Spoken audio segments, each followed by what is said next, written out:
Sossootee makiinaan imaltoota fuutee ni deemnaa himee fi bakki nuuf qabamte shirshir jennee gallaa hobbiyaas baratte magaalaa keessattuu dhalatte guddatte jiruu baadiyyaadhaa waan beektu waan taate zaafii shankoora jala suuraa kaate akkasiin hubattaa waan baadiyyaan taate.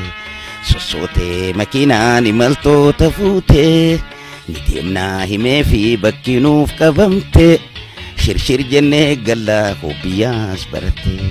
Sossootee makiinaan imaltoota fuutee ni deemnaa himee fi bakki nuuf qabamte shirshir jennee gallaa hobbiyaas baratte magaalaa keessattuu dhalatte guddatte jiruu baadiyyaadhaa waan beektu waan taate zaafii shankoora jala suuraa kaate akkasiin hubattaa waan baadiyyaan taate.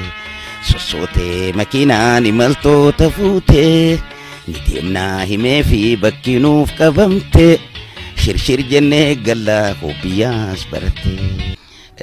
Sossootee makiinaan imaltoota fuutee ni deemnaa himee fi bakki nuuf qabamte shirshir jennee gallaa hobbiyaas baratte magaalaa keessattuu dhalatte guddatte jiruu baadiyyaadhaa waan beektu waan taate zaafii shankoora jala suuraa kaate akkasiin hubattaa waan baadiyyaan taate.